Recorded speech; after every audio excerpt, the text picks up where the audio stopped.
여러분, 혹시 우리가 매년 봄마다 무심코 지나치는 저 벚꽃 속에 누군가의 처절한 피눈물이 섞여 있다는 사실을 알고 계십니까? 이야기는 지금으로부터 수백 년 전, 탐나국의 영산이라 불리는 한라산의 어느 지독한 겨울에서 시작됩니다. 제술야담에 오신 여러분 환영합니다.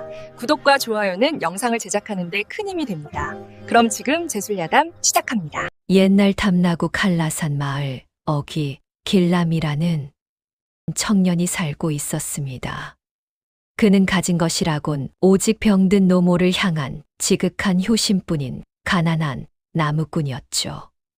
하지만 하늘도 무심하시지. 노모의 병세는 날이 갈수록 악화되어 이제는 물 한 모금 넘기지 못하는 지경에 이르렀습니다. 어머니, 조금만 기다리세요. 제가 반드시 약을 구해오겠습니다.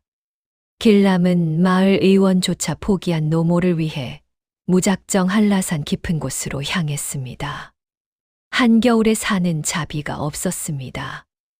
허벅지까지 차오르는 눈더미를 헤치며 길람은 깎아지른 듯한 절벽을 기어 올랐습니다. 손가락 끝은 이미 동상으로 감각이 없었고 숨을 쉴 때마다 폐부가 찢어지는 듯한 고통이 밀려왔죠. 하지만 그는 멈추지 않았습니다. 그때였습니다. 거센 눈보라 속에서 길을 잃은 길람의 발밑이 허무하게 무너져 내렸습니다. 으아악! 비명은 차가운 골짜기에 메아리 쳤고 길람의 몸은 수십 길 낭떠러지로 추락했습니다. 이제 모든 것이 끝났다고 생각하며 눈을 감으려던 찰나 신비로운 향기가 코끝을 스쳤습니다. 그리고 누군가의 따뜻한 온기가 느껴졌죠. 정신을 차려보니 안개 자욱한 계곡 끝에 하얀 소복을 입은 처녀가 서 있었습니다. 그녀의 피부는 눈보다 투명했고 눈동자는 마치 한라산의 깊은 모처럼 맑았습니다. 그녀는 말없이 길람의 곁으로 다가와 품 안에서 눈부시게 하얀 꽃이 피 달린 가지 하나를 꺼냈습니다. 이걸 드세요. 당신의 효심이 산의 마음을 움직였습니다. 여인은 꽃잎을 정성스레 씹어 길람의 입안에 넣어 주었습니다. 그 순간 얼어붙었던 심장이 다시 뛰기 시작했습니다. 이것은 단순한 꽃이 아니었습니다.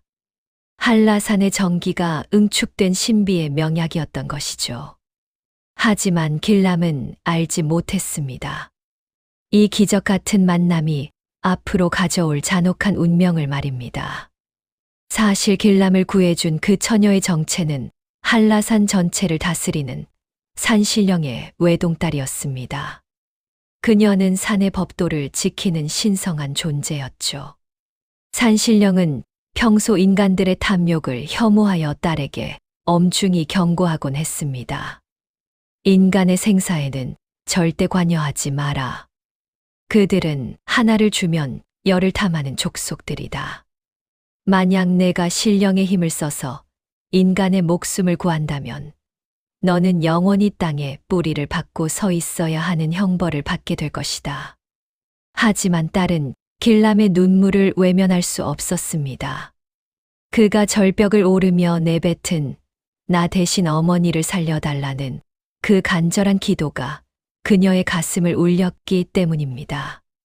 결국 그녀는 아버지의 금기를 깨고 자신의 영혼이 깃든 꽃가지를 길람에게 내어주고 말았습니다. 꽃가지를 건네는 순간 한라산 전체가 진동하며 거대한 포효가 울려 퍼졌습니다. 그것은 아버지인 산신령의 분노였습니다. 처녀의 발밑에서 갑자기 거친 나무 뿌리가 돋아나기 시작했고 곱디고 온 살결 위로 딱딱한 나무 껍질이 덮이기 시작했습니다. 어서 가세요. 더 늦기 전에 내려가서 어머니를 살리셔야 합니다. 처녀는 밀려오는 고통을 참으며 길람을 산 아래로 떠밀었습니다.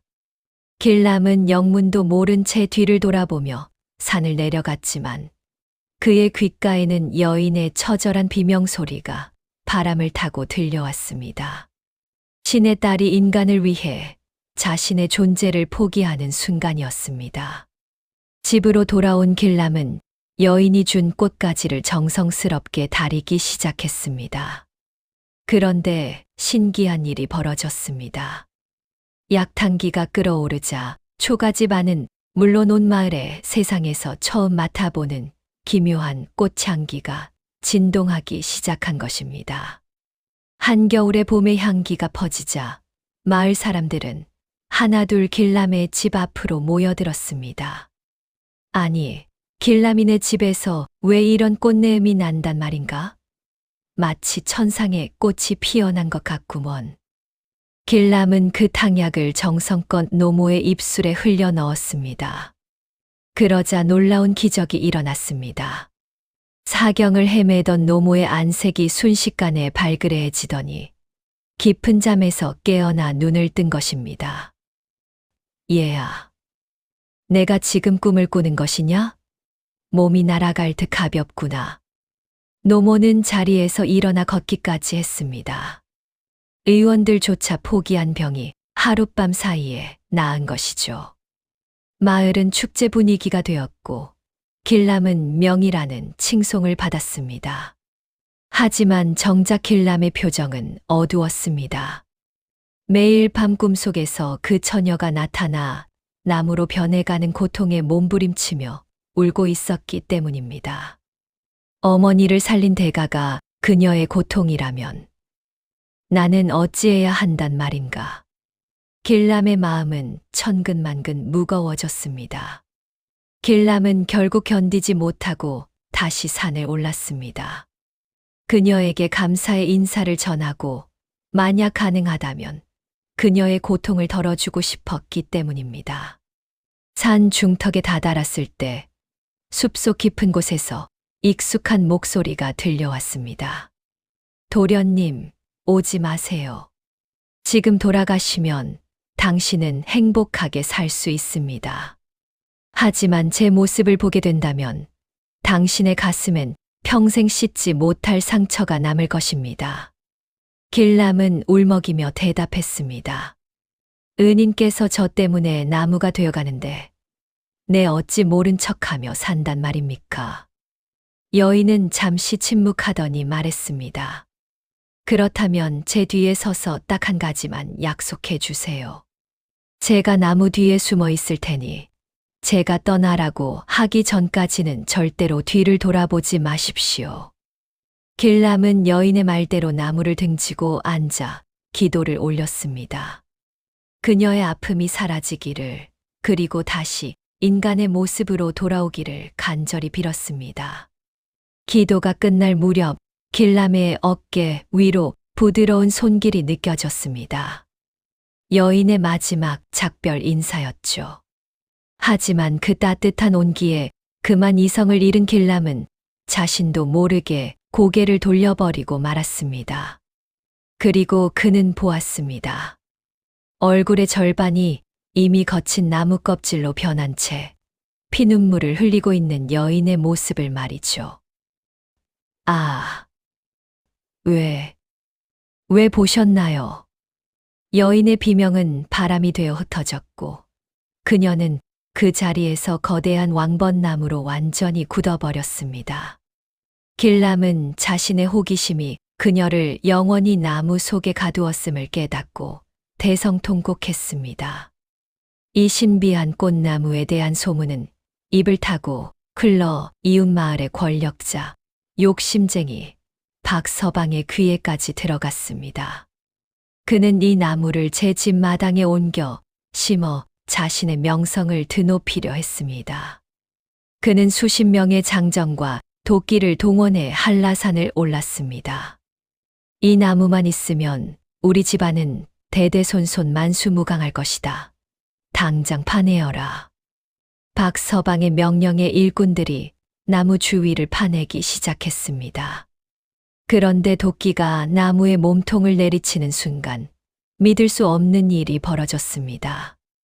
나무에서 맑은 수액이 아닌 선홍빛 피가 솟구쳐 오른 것입니다. 동시에 산 전체를 울리는 처절한 여인의 비명 소리가 사람들의 고막을 찢을 듯 울려 퍼졌습니다. 나무가 비명을 지른다. 귀신이 든 나무다. 일꾼들은 겁에 질려 도망쳤지만 탐욕에 눈이 먼 박서방은 직접 도끼를 들었습니다. 하지만 그가 도끼를 내리치려는 순간 왕벚나무에서 수만 장의 꽃이 피 폭풍처럼 쏟아져 나와 박서방의 몸을 감싸버렸습니다. 다음 날 박서방은 나무 아래에서 온몸에 하얀 꽃이 피 박힌 채 싸늘한 주검으로 발견되었습니다. 나무는 자신을 지키기 위해 스스로를 저주받은 수호신으로 바꾼 것이었습니다. 박서방의 사건 이후 사람들은 이 나무를 두려워하며 근처에도 가지 않았습니다. 하지만 길람은 달랐습니다. 그는 나무 옆에 작은 막집을 짓고 매일같이 나무의 상처를 쓰다듬으며 눈물을 흘렸습니다. 내가 당신의 곁을 지키겠소. 당신이 나를 살렸으니 이제는 내가 당신의 그림자가 되겠소.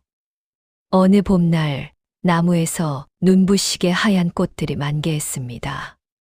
그런데 길람은 꽃잎 하나하나에 미세한 무늬가 새겨져 있는 것을 발견했습니다.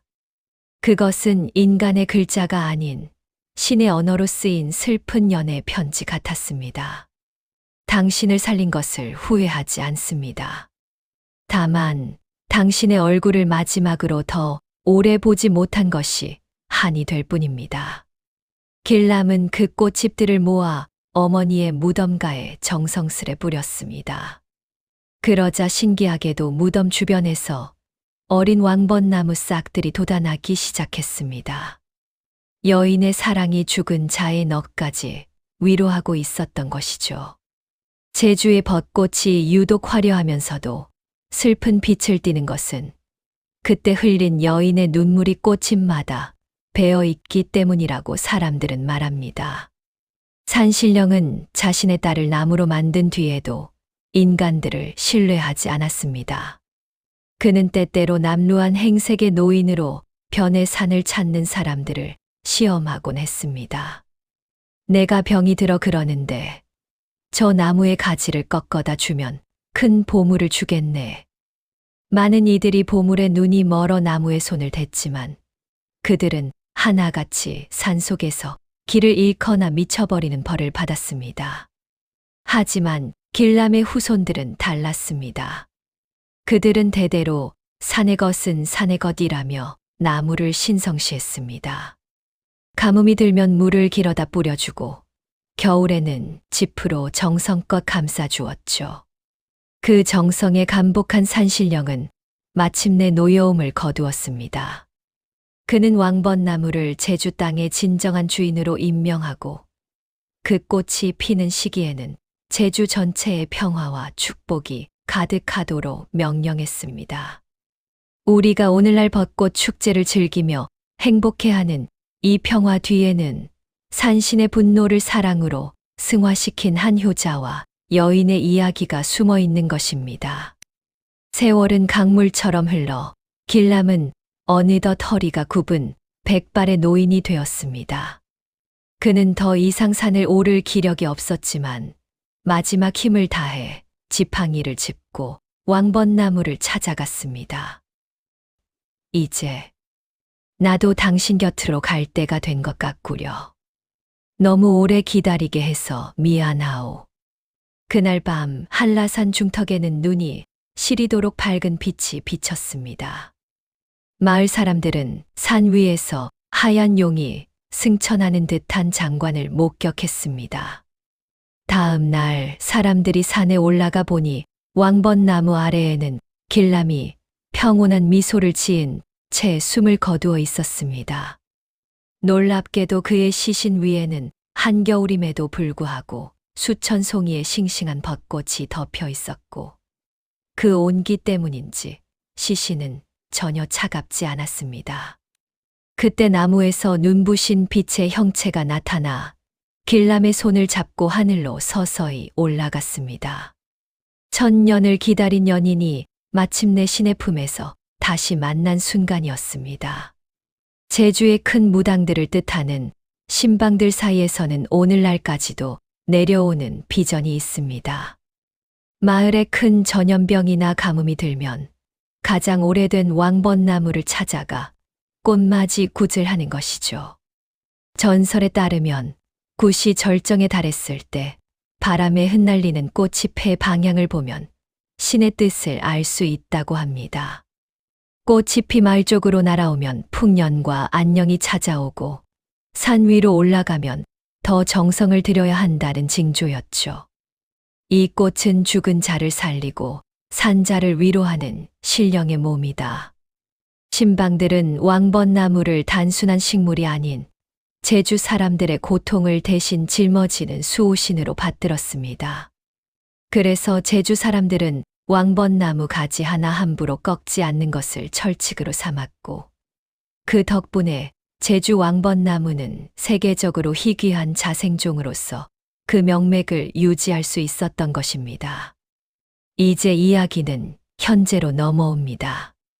문명이 발달하고 과학이 지배하는 시대가 되었지만 왕벚나무의 신비는 여전히 현재 진행형입니다. 제주 한라산 자생지 근처에서는 지금도 기이한 목격담이 끊이지 않습니다. 폭우가 쏟아지거나 안개가 자욱한 날 벚꽃나무 아래에서 하얀 소복을 입은 여인을 보았다는 등산객들이 적지 않습니다. 그녀는 길을 잃은 사람들에게 안전한 길을 안내해주고는 고맙다는 인사를 하기도 전에 벚꽃 향기만을 남긴 채 사라진다고 합니다. 그녀는 아직도 누군가를 기다리는 것일까요?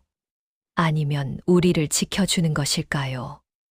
여러분, 올봄 벚꽃이 만개하거든 꽃나무 아래서 잠시 귀를 기울여 보십시오. 혹시 모릅니다. 바람에 실려오는 여인의 나직한 노랫소리나 효자 길람의 애절한 기도를 듣게 될지도 모르니까요. 벚꽃이 지는 것을 아쉬워하지 마십시오. 그것은 내년 봄 더 큰 사랑으로 우리를 찾아오겠다는 전설의 약속이기 때문입니다. 오늘 준비한 제주 왕벚나무 야담은 여기까지입니다. 화려함 뒤에 숨겨진 시리도록 아픈 사랑 이야기, 여러분은 어떻게 들으셨나요? 우리가 누리는 평범한 일상 속에도 어쩌면 이처럼 거대한 희생과 사랑이 숨어 있을지도 모릅니다.